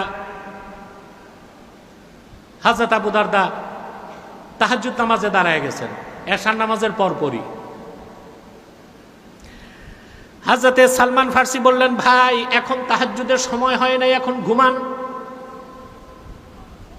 এখন হযরত সালমানের কথায় আবু দারদা ঘুমায় গেছেন। শেষ রাতে উঠার পর দনজন তাহাজ্জুদ নামাজ পড়ার পরে হযরত সালমান ফার্সি হযরত আবু দারদাকে বললেন, ইন্না লিরাব্বিকা আলাইকা হাক্কান, সুবহানাল্লাহ, ওয়া লিনাফসিকা আলাইকা হাক্কান, ওয়া লিআহলিকা আলাইকা হাক্কান, ফাতি কুল্লাযী হাক্কিন হাক্কা। ওরে আবু দারদা, তোমার উপর তোমার রবের হক আছে, তোমার উপর তোমার স্ত্রীর হক আছে, তোমার উপর তোমার প্রতিবেশীর হক আছে। ফাতি কুল্লাযী হাক্কিন হাক্কা, প্রত্যেক হকদারকে তার হক আদায় করে দাও। রবের হক আদায় করো সময় মতো, নিজের হক আদায় করো সময় মতো, বিবির হকও আদায় করো, প্রতিবেশীর হকও আদায় করো। সুবহানাল্লাহ বলবেন না? হযরত আবু দারদার মনে সন্দেহ জাগলো, এটা কেমন কথা? আমি সারা রাত নামাজ পড়বো, এটা তো ভালো কাজ, আর উনি আমারে বলতেছে রাতে ঘুমাইতে দিল, শেষ রাতে নামাজ পড়তে দিল, জোর করে খাওয়ালো। হযরত আবু দারদা রাসূল করিম সাল্লাল্লাহু আলাইহি ওয়াসাল্লামের কাছে যে ঘটনাটা বলার পরে আল্লাহ রাসূল বললেন, সাদাকা সালমান, সালমান সত্যই বলছে, তোমার উপর তোমার রবের হক আছে, তোমার উপর তোমার দেহের হক আছে, তোমার উপর তোমার স্ত্রীর হক আছে, তোমার উপর তোমার প্রতিবেশীর হক আছে। প্রত্যেক হকদারকে তার হক আদায় করে দিতে হবে। সালমান ফার্সি, আবু দারদা, একজন মুহাজির, একজন আনসার, তাদের মধ্যে আল্লাহর হাবিব সাল্লাল্লাহু আলাইহি সাল্লাম ভ্রাতৃত্বের কি বন্ধন করে দিয়েছিলেন। সুবহানাল্লাহ। সাহাবা একরামের ঐক্য, তাদের সম্প্রীতি, তাদের সহাবস্থান, এসব কিছুর মূল ছিল ঈমান। মূল ভিত্তিটা রাসূলুল্লাহ সাল্লাল্লাহু আলাইহি সাল্লাম বলে দিয়েছেন, আল হুব্বু লিল্লাহ ওয়াল বুগযু লিল্লাহ, ভালোবাসা আল্লাহর জন্য, দুশমনীও আল্লাহর জন্য। মুসলমান ঐক্যবদ্ধ হবে ঈমানকে কেন্দ্র করে আর দ্বীনের স্বার্থ রক্ষার জন্য। যদি মুসলমানের আদর্শের মধ্যে জাতীয়তাবাদের আদর্শ চলে আসে, সেকুলারিজমের আদর্শ আসে, বহুত্ববাদ, বহু সংস্কৃতি, লিবারেল ডেমোক্রেসি, এরকম মানব রচিত তন্ত্রমন্ত্র মতবাদের আদর্শ চলে আসে, মুসলমান কোনোদিন ঐক্যবদ্ধ হতে পারবে না, কাফের মুশরিকদের উপর বিজয় লাভ করতে পারবে না। মুসলমান নিজেরা ঐক্যবদ্ধ হবে ঈমান ও ইসলামকে কেন্দ্র করে, কোরআনের রশিকে আঁকড়ে ধরে দ্বীনের স্বার্থকে রক্ষা করার জন্য। আদর্শ যখন এক হবে, স্বার্থ যখন এক হবে, তখন মুসলমানকে আর বিচ্ছিন্ন করা যাবে না। ইস্পাত কঠিন ঐক্য তাদের পক্ষে ধারণ করা সম্ভব হবে। ঠিক কিনা বলেন? পারবো আমরা? জোরে বলেন। প্রিয় ভাইরা, ঐক্যবদ্ধ হবার ক্ষেত্রে সাহাবায়ে কেরামের মানহাজ কি ছিল? রাসূলুল্লাহ সাল্লাল্লাহু আলাইহি ওয়াসাল্লামের আদর্শের অনুসরণে সাহাবায়ে কেরাম যখনই দ্বীনের স্বার্থে ঐক্যবদ্ধ হয়েছেন, তারা মুসলিমগণ ঐক্যবদ্ধ হয়েছেন। কাফের মুশরিক তো দূরে থাক, সাহাবায়ে কেরাম কোনো বাতিল ফেরকার সাথেও ঐক্য করেন নাই। করছেন? বাতিল ফেরকা কয়টা? 72টা। কয়টা? মূল ছিল 6টা। কয়টা? এদিক তাকান। কয়টা? রাওয়াফেজ, খাওয়ারেজ, কদরিয়া, জবরিয়া, মুতাজিলা, জাহমিয়া। কয়টা হইল? প্রত্যেকটা 12 ভাগ হয়েছে। 6-12 72 ফেরকা। মূল ফেরকা কয়টা? 6টা। এই যে অনেক ভাই বলে যে বেদাতীরা চিরকাল জাহান্নামে থাকবে, কথা তো ঠিক। ওটা কোন বেদাতি? ওই যে 6 ফেরকা, পরে যারা 72 ফেরকা হয়েছে, তারা হচ্ছে ফিসফিল এতেকাদ, তাদের আকীদায় বেদাত ছিল, এই জন্য তারা সব বাতিল ফেরকা বলে গণ্য হয়েছে, আর তাদের অবস্থান হবে কই? জাহান্নাম। কিন্তু মুসলমানদের মধ্যে মাসলাকগত যে দ্বন্দ্ব আছে, এখানে বেদাতে সাইয়্যা কিংবা ফিসফিল এতেকাদ, আকীদাগত বেদাত খোঁজার কোনো দরকার নাই। মাসলাক মানি হচ্ছে হকপন্থী, ফেরকা মানি হচ্ছে বাতিলপন্থী। কোন বাতিল পন্থীদের সাথে, কোন ফেরকার সাথে মুসলমান ঐক্যবদ্ধ হইতে পারে না। মাসলাকগুলো ঐক্যবদ্ধ হইতে পারে, ফেরকাগুলোর সাথে এক হইতে পারে না। ফেরকা কয়টা? জোরে বলেন। 6টা হইছে। কয়টা? 72টা। 72টা ফেরকা। মনে কষ্ট নিবেন না, বাংলাদেশে 72 ফেরকার লোকই আছে। এই জন্য এই দেশের মানুষকে এক করা খুব কঠিন। এক করা খুব, এখানে কাফের মুশরিক বেঈমানরা তো আছেই, সাথে 72 ফেরকার মানুষও আছে। আমি একটি হাদিস শোনাচ্ছি আপনাদেরকে। হাদিসটি ওয়া আখরাজা আবু দাউদ ফি সুনানিহি মিন হাদিসি মুআওিয়া ইবনে আবি সুফিয়ান আনিন নবী সাল্লাল্লাহু আলাইহি ওয়াসাল্লাম। হযরত মুআবিয়া ইবনে আবি সুফিয়ান থেকে হাদিসটি ইমাম আবু দাউদ তার সুনানে উল্লেখ করেছেন। قال ألا إن من قبلكم من أهل الكتاب افترقوا على 72 ملة وإن هذه الملة ستفترق على 73 72 في النار وواحدة في الجنة। রাসূলুল্লাহ সাল্লাল্লাহু আলাইহি ওয়াসাল্লাম ইরশাদ করেছেন, তোমাদের পূর্বে যারা ছিল, বনি ইসরাইল বিশেষ করে, বুঝলেন? ওটা অন্য রিওয়ায়াতে আসছে, তারা 72টা ফেরকায় বিভক্ত হয়েছিল। কটা ফেরকায়? অন্য রাওয়ায়াতে এসেছে মুসা নবীর সময় বনি ইসরাইল 71 ফেরকায় ভাগ হয়েছে, ঈসা নবীর সময় 72 ফেরকায় ভাগ হয়েছে। আল্লাহর হাবিব বলেছেন, আমার উম্মত 73 ফেরকায় বিভক্ত হবে, 72টাই জাহান্নামে যাবে, একটা ফেরকা জান্নাতে যাবে। ওই ফেরকাটার নাম আহলুস সুন্নাহ ওয়াল জামাআহ। তাদের নাম কি?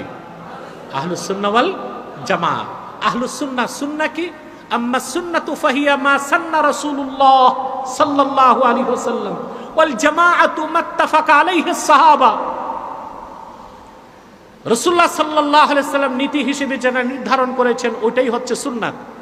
আর রাসূলুল্লাহ সাল্লাল্লাহু আলাইহি ওয়াসাল্লামের নীতির অনুসরণে যেই বিষয়ে সাহাবায়ে কেরাম একমত হয়েছে, ওটা হচ্ছে জামাত। ওটা কি? জামাত।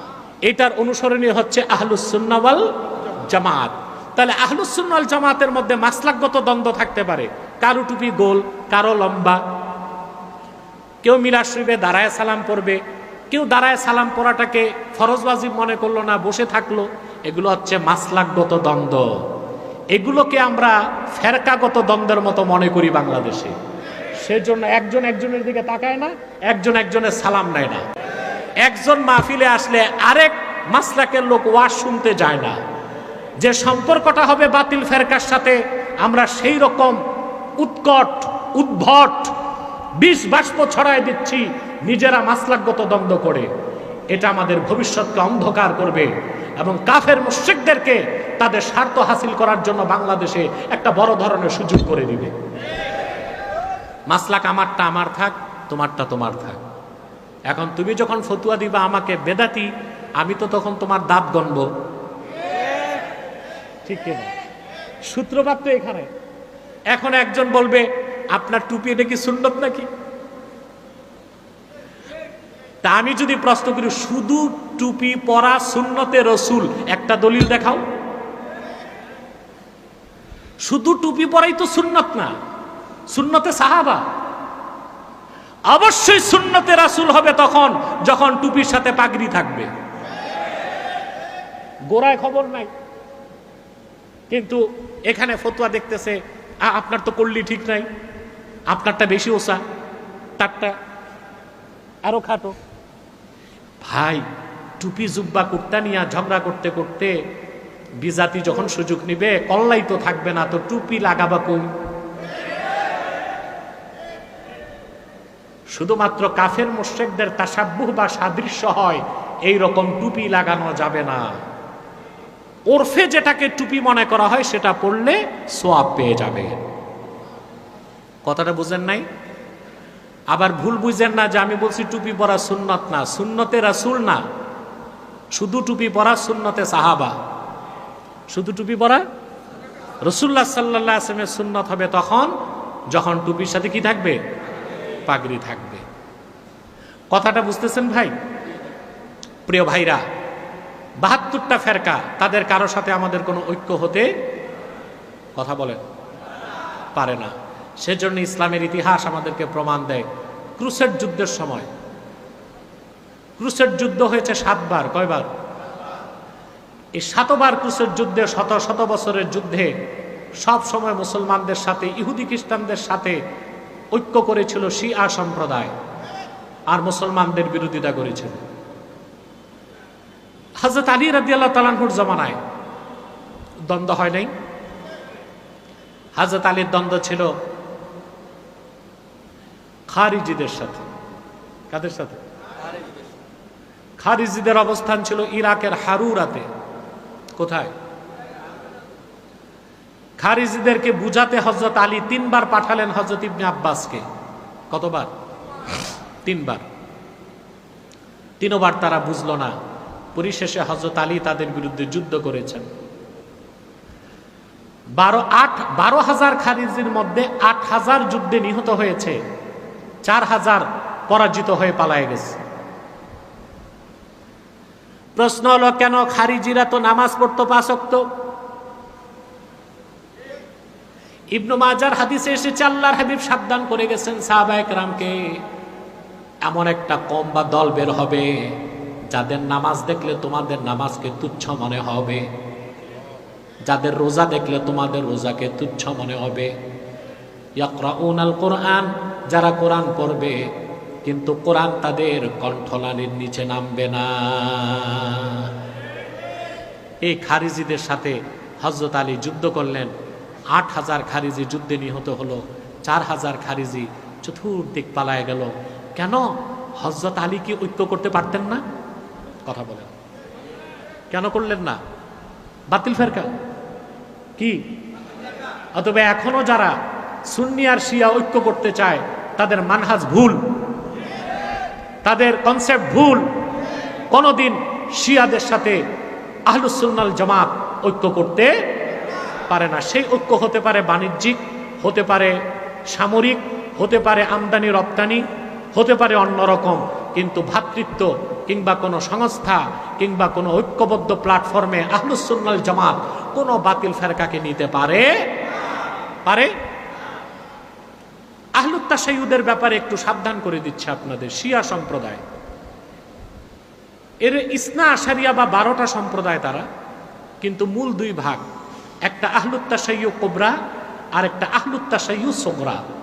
একদল হচ্ছে ছোট শিয়া, আরেক দল হচ্ছে বড় শিয়া। যারা ছোট শিয়া, যারা সাহাবা একরামকে গালিগালাজ করে না, কোরআনকে আমাদের মতোই বিশ্বাস করে, শুধু হযরত আলীর ফজিলত বেশি বলে, তাদের ক্ষেত্রে আমরা বলি তারা বেদাতি। কিন্তু আহলুত তাশাইয়্যু কুবরা, তাদের বিশ্বাস হচ্ছে সাহাবা একরাম কোরআনের মধ্যে পরিবর্তন করছেন, আমরা তাদেরকে মুসলমান মনে করি না।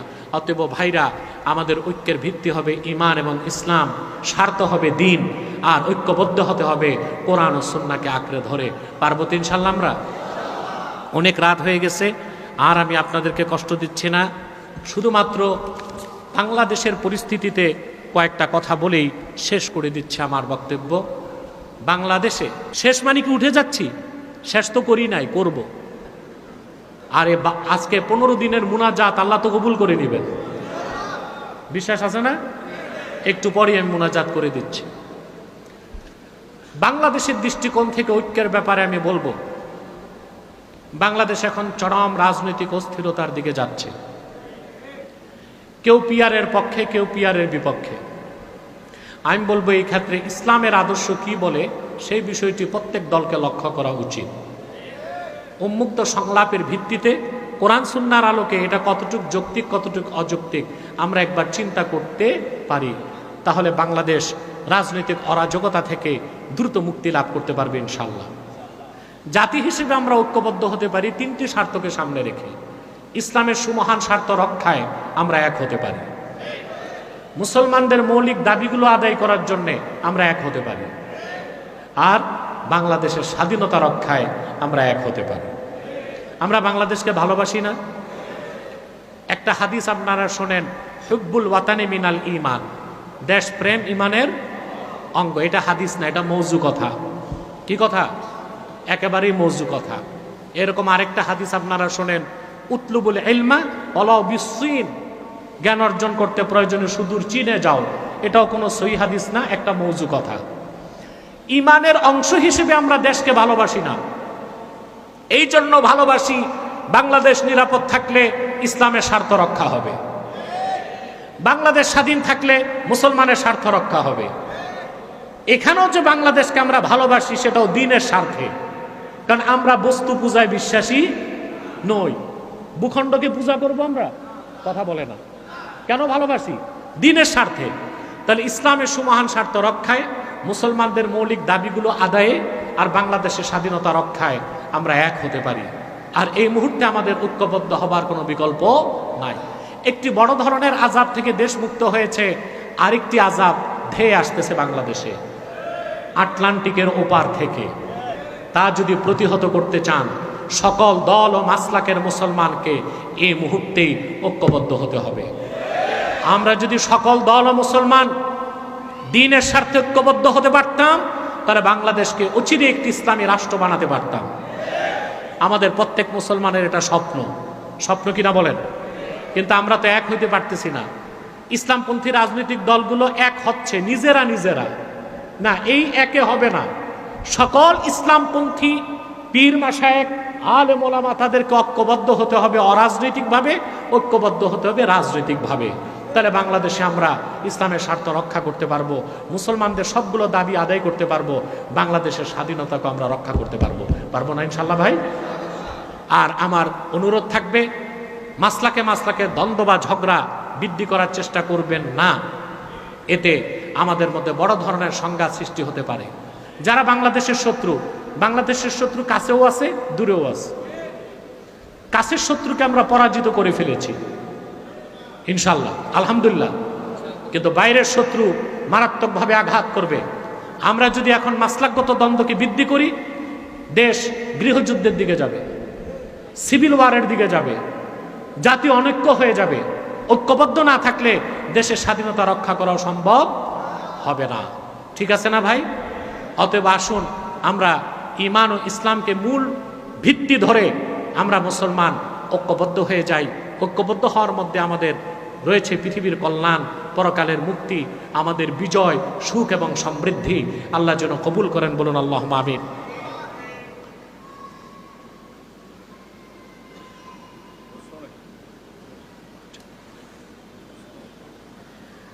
কথা বুঝতে পেরেছেন? যে কথাটা বলেছিলাম স্লিপ অফ টাং হইল কি না আমি জানি না। আল্লাহ বলেছেন, ইয়া আইয়ুহাল্লাযীনা আমানু লা তাত্তাখিযু আবাআকুম ওয়া আবনাআকুম আউলিয়া ইন ইসতাহাব্বুল কুফরা আলাল ঈমান। হে মুমিনগণ, তোমরা তোমাদের পিতাদেরকে, তোমরা তোমাদের সন্তানদেরকে আপন হিসেবে, বন্ধু হিসেবে গ্রহণ করো না যদি তারা ঈমানের উপর কুফরকে প্রাধান্য দেয়। হ্যাঁ, যদি ঈমানের উপর কুফরকে প্রাধান্য দেয়, যদি ঈমানকে পছন্দ না করে কুফরকে পছন্দ করে, কুফরকে প্রাধান্য দেয়, তাহলে তোমরা তাদেরকে বন্ধু হিসেবে গ্রহণ করো না। তাহলে মাসলাকগত দ্বন্দ্ব আর করবেন? আর মুখস্থ ফটাফট ফতুয়া দিবেন না, এটা বেদাত, এটা সুন্নত, আগে বুঝতে হবে। ঠিক না ভাই? বিদাতের মধ্যে তো বেদাতে হাসানাও আছে না? আমরা কি বেদাতে হাসানা করি না? কথা বলেন। এই যে আমরা বাংলাদেশে তাফসিরুল কোরআন মাহফিল হয় না? সাহাবায়ে কেরাম কি এই কাইফিয়াতে করতেন? মূল উদ্দেশ্য ঠিক আছে, কাইফিয়াত ভিন্ন।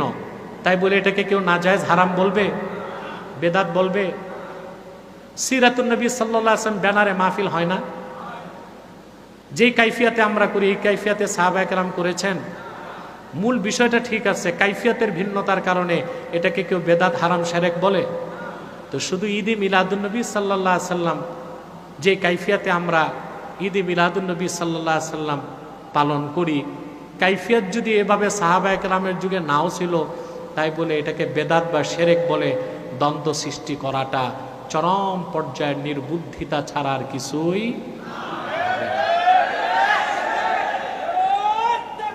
ঈদ ঈদ ঈদ অর্থ কি? আসরুরুল আয়েদ,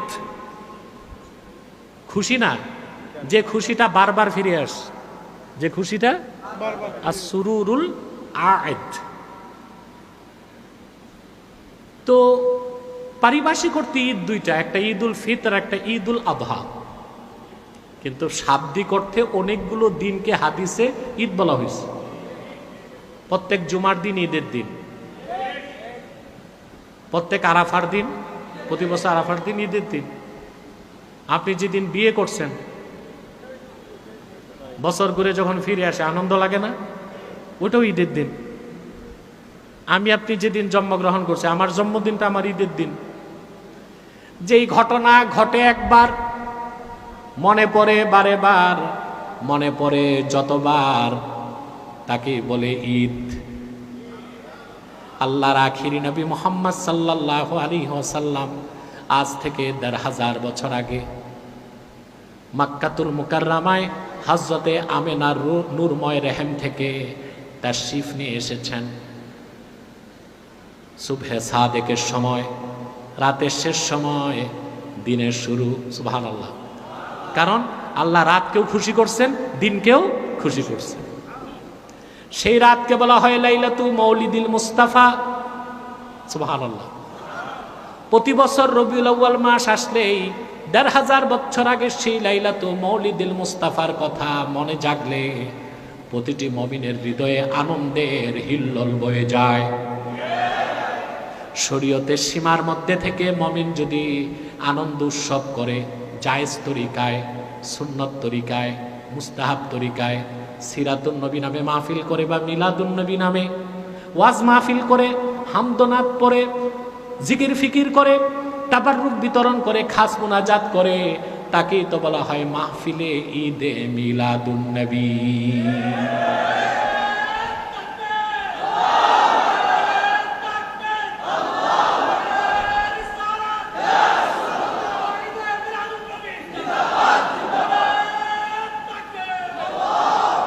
এখানে কোনো গান বাদ্য নাই, আছে?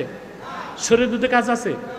আপনি কাইফিয়ত চাইবেন, তো কাইফিয়তগুলো যদি খোঁজেন, সাহাবায়ে কেরাম যে যে কাইফিয়তে যা করেন নাই সব বেদাত ছাড়েন। একটা বেদাত ছাড়বেন কেন?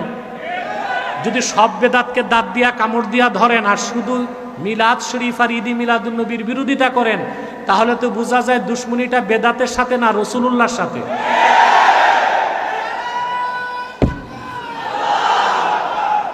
আহলে আরব সাল্লাল্লাহু আলাইহি ওয়াসাল্লাম, আহলে আরবের মানহাজ ভিন্ন। আরবের ওলামায়ে কেরাম 3 যুগে যা ছিল না কিছুই করে না। ওনাদের দৃষ্টিতে সবকিছুই কি? বেদাত। কিছুই তারা করেন না। আমাদের দেশে যারা বেদাতের বিরুদ্ধে ফতোয়া দেয়, তারা নিজেরাও তো অনেক বেদাত করতেছি। প্রতি বছর আমার আব্বাসী মঞ্জিল মাদ্রাসায় খাতমে বুখারী হয়। বাংলাদেশের সব মাদ্রাসায় হয় না। তো সাহাবায়ে কেরাম করছেন খাতমে বুখারী। বুখারী শরীফ সংকলনিত হয়েছে কয়েকশো বছর পরে। তা আমরা খাতমে বুখারী অনুষ্ঠান সওয়াব মনে করি, করি না? দাস্তারবন্দি করি, আমাদের মাদ্রাসায় হয়, অন্যান্য মাদ্রাসায়। তো এই যে লোকজন দস্তরবন্দি অনুষ্ঠানে মুনাজাত করতে যায়, সওয়াব মনে করে যায় না? এটাকে কেউ বেদাত বলি? প্রত্যেক পীর সাহেবের বাড়িতে সালানা জলসা হয় নির্ধারিত তারিখে, পৌষের 3, 4, 5, অগ্রহায়ণের 1, 2, 3, হয় কি না? মাসও বাধা, দিনও বাধা। এখানে আমরা সব মাসলাকের লোক সালানা জলসা করতেছি, কেউ বেদাত বলে? তো বেদাতের সংজ্ঞায় যদি যান, সবই তো বেদাত। করেন কেন? বলবেন বেদাতে হাসানা। বেদাতে হাসানা বলে যদি কিছু থাকে, তাহলে ঈদে মিলাদুন নবী সাল্লাল্লাহু আলাইহি সাল্লামের মাহফিল বেদাতে হাসানা হিসেবে সবচেয়ে উত্তম বেদাতে হাসানা। কেন ভাই? তোমরা যদি এত স্লোগান দাও, তা আমি কথা বলবো কেমন করে? সাহাবায়ে কেরাম নিজেরাও বেদাতে হাসানাকে মানতেন। এই যে কেউ কেউ বলে 3 যুগে যা ছিল না তাই বেদাত, এটা মূর্খতা। সাহাবায়ে কেরামের যুগেও বেদাত ছিল, এটা বেদাতে হাসানা ছিল। বুখারী শরীফে হাদিস নাম্বার 1103। কত নাম্বার?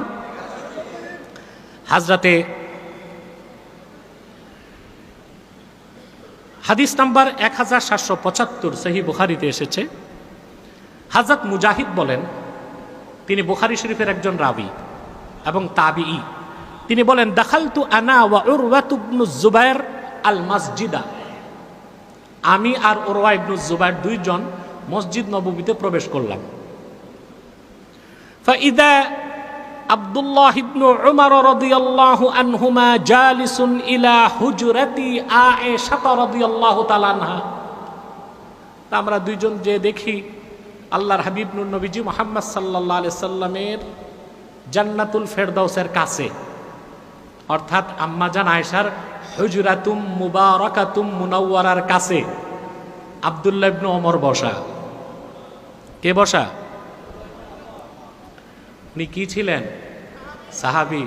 সাহাবী ইবনু সাহাবী, সাহাবীর ছেলে সাহাবী। ওয়া ইযা নাসুন ইউসাল্লুনা ফিল মসজিদি সালাতাদ দুহা।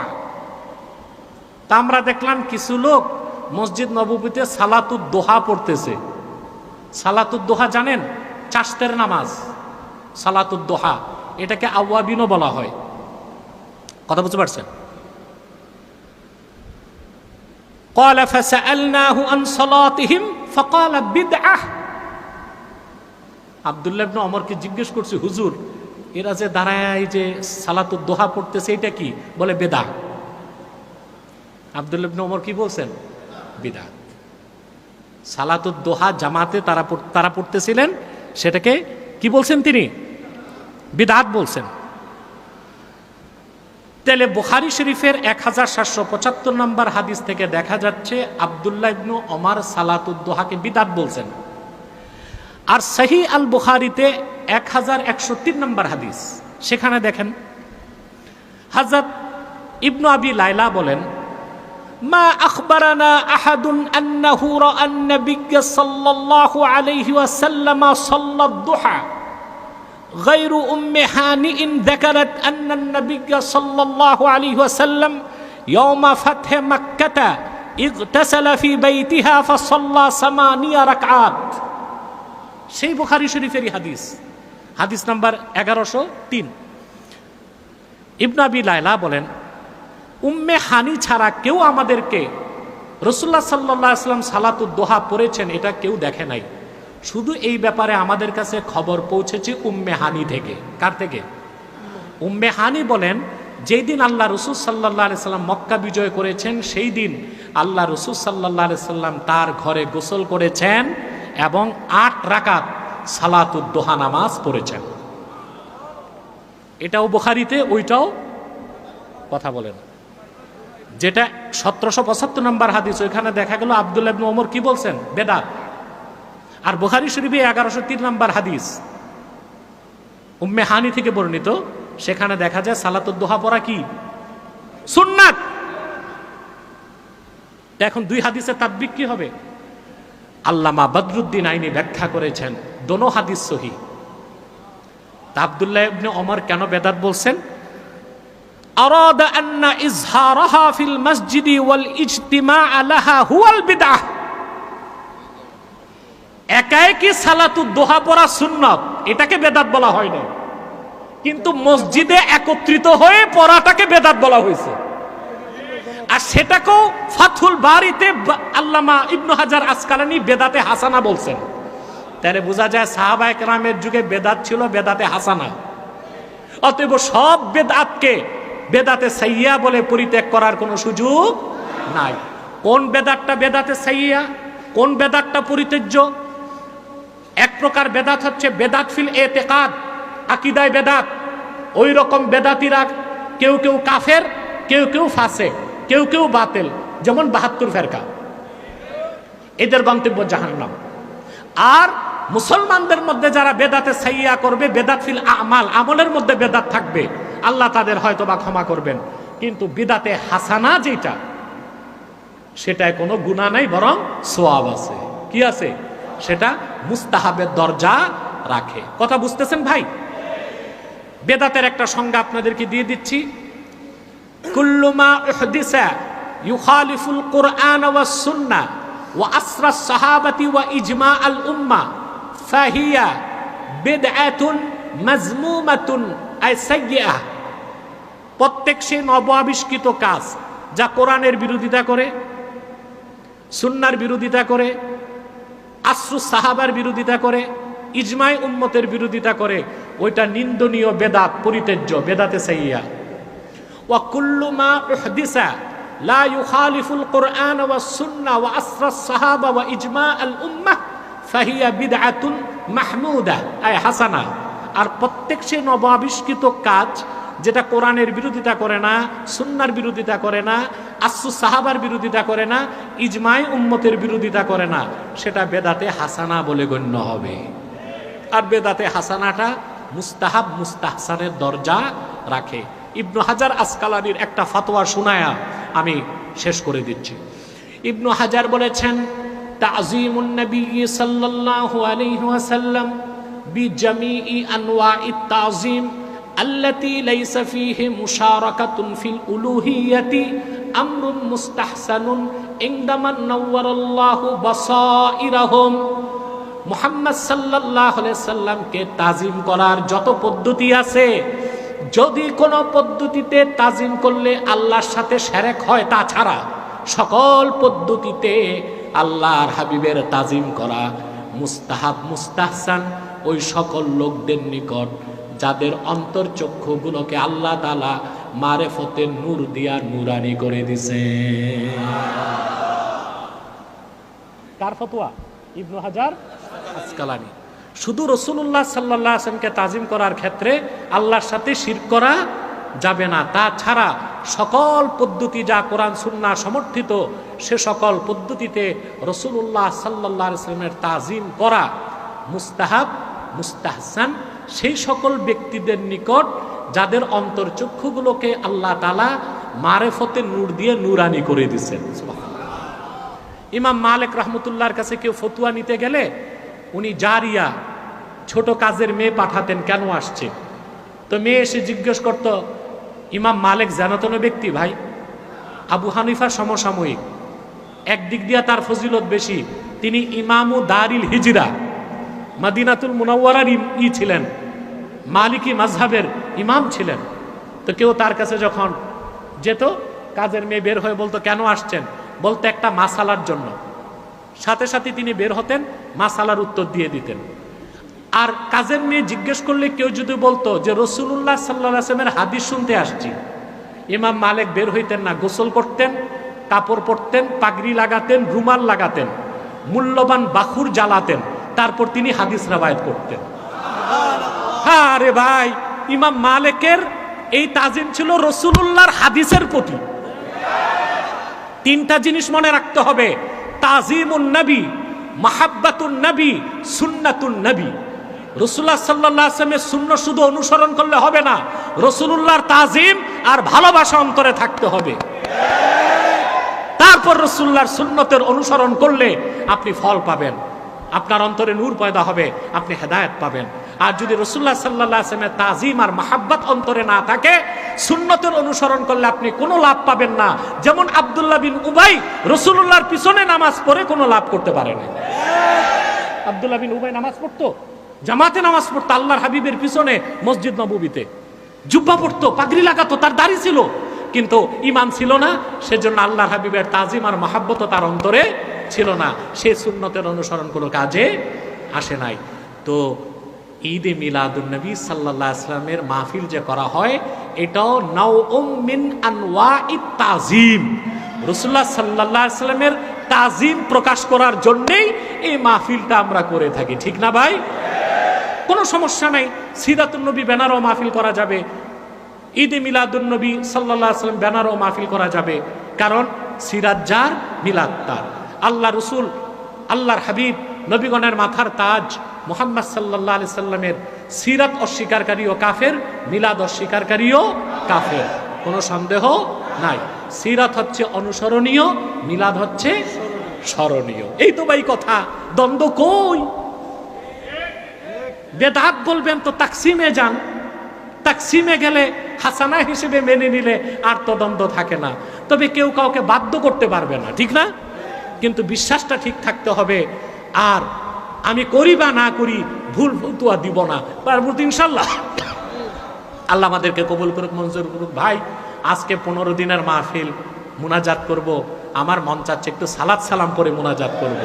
আসুন, সাল্লাল্লাহু আলা সাল্লাল্লাহু আলাইহি সাল্লাল্লাহু আলা মুহাম্মদ সাল্লাল্লাহু আলাইহি ইয়া নবী সালাম আলাইকা ইয়া রাসূল সালাম আলাইকা ইয়া হাবিব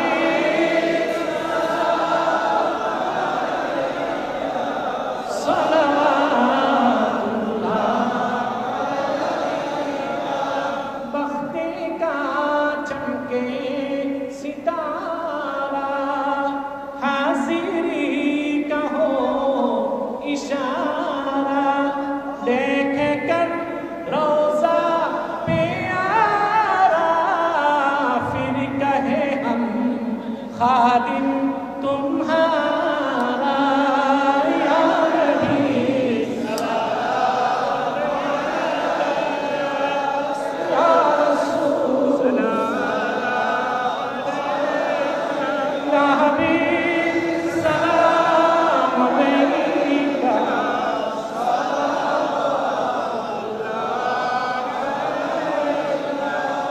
मुहम्मदुर रसूलुल्लाह सल्लल्लाहु अलैहि वसल्लम खतमल्लाहु बिहिन नबुव्वह व हकमन ला नबिय्य बअदहु या नबी सलाम अलैका या रसूल सलाम अलैका या हबीब सलाम अलैका सलावात بلغ العلا بكماله حسنت جميع خصاله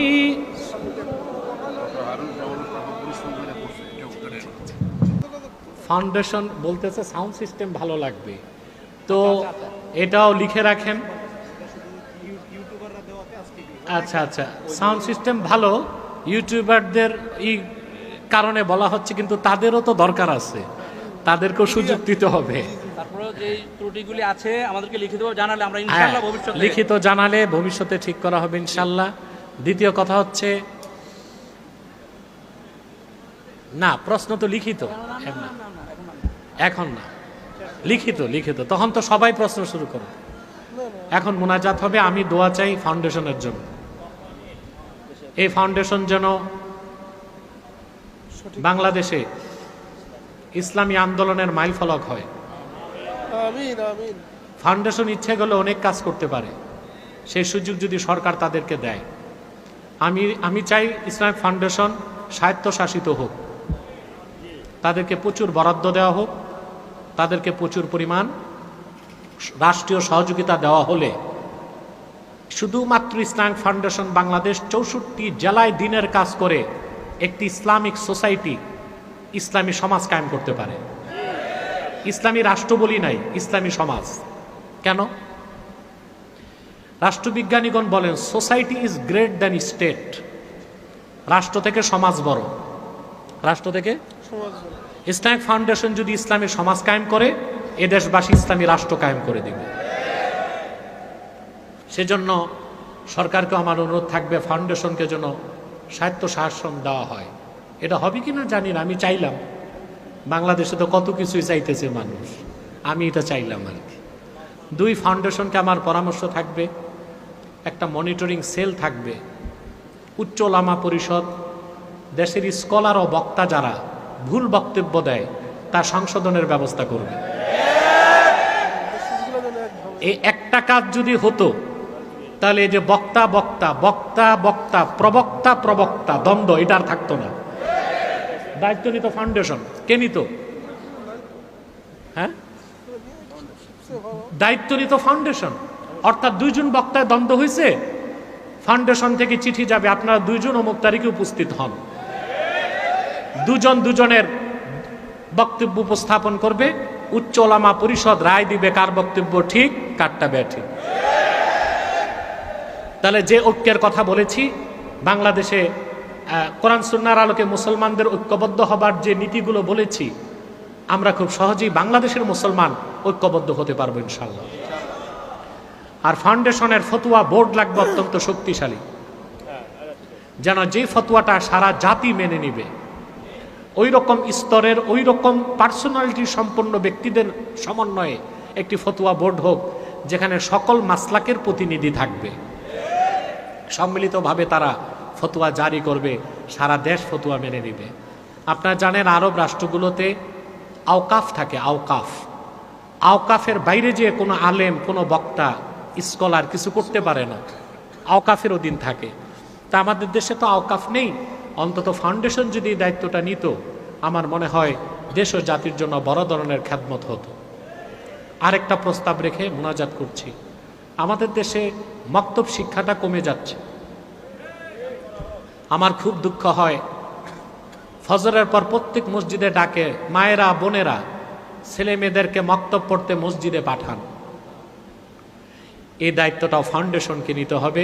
প্রত্যেক জামে মসজিদে সকালের মক্তব নিয়মিত চলতে হবে। এখন দেখা যায় যাকে ফাউন্ডেশনের প্রতিষ্ঠানের দায়িত্ব দেওয়া আছে মসজিদে, উনি আরেক চাকরি নিয়ে ব্যস্ত, মাস শেষে বেতন নিতেছে ঠিকই। এটা হবে না।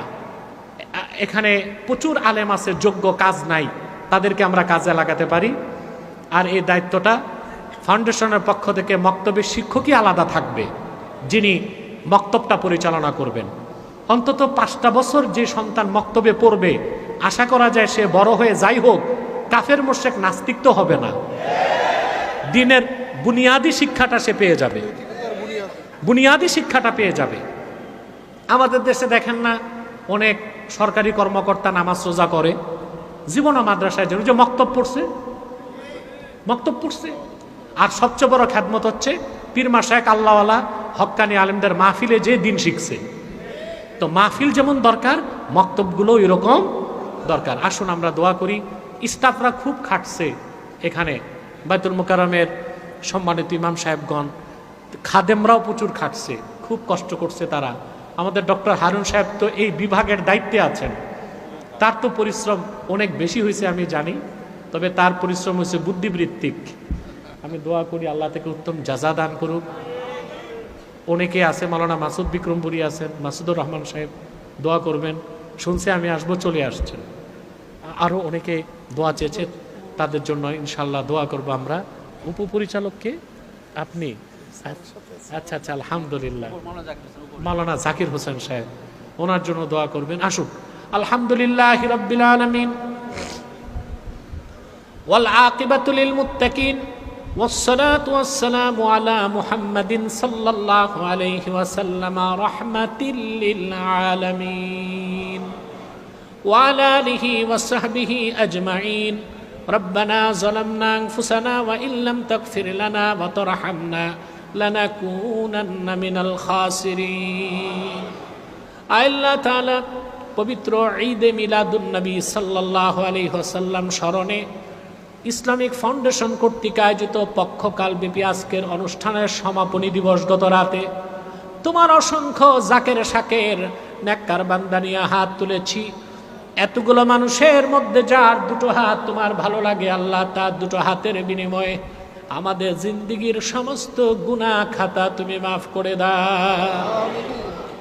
হৃদয়ের গভীর থেকে দোয়া করি আল্লাহ তোমার আখিরি নবী নূর নবীজি আমার মুহাম্মদ মুস্তাফা সাল্লাল্লাহু আলাইহি ওয়াসাল্লাম আজ থেকে প্রায় ১৫০০ বছর আগে দুনিয়ার থেকে বিদায় নিয়েছেন। হায়াতুন নবী হিসেবে জান্নাতুল ফেরদৌস রওজা মুবারকে বিশ্রাম নিয়েছেন। রব্বুল আলামিন জীবনে একবার তোমার আখিরি নবী নূর নবীজি আমার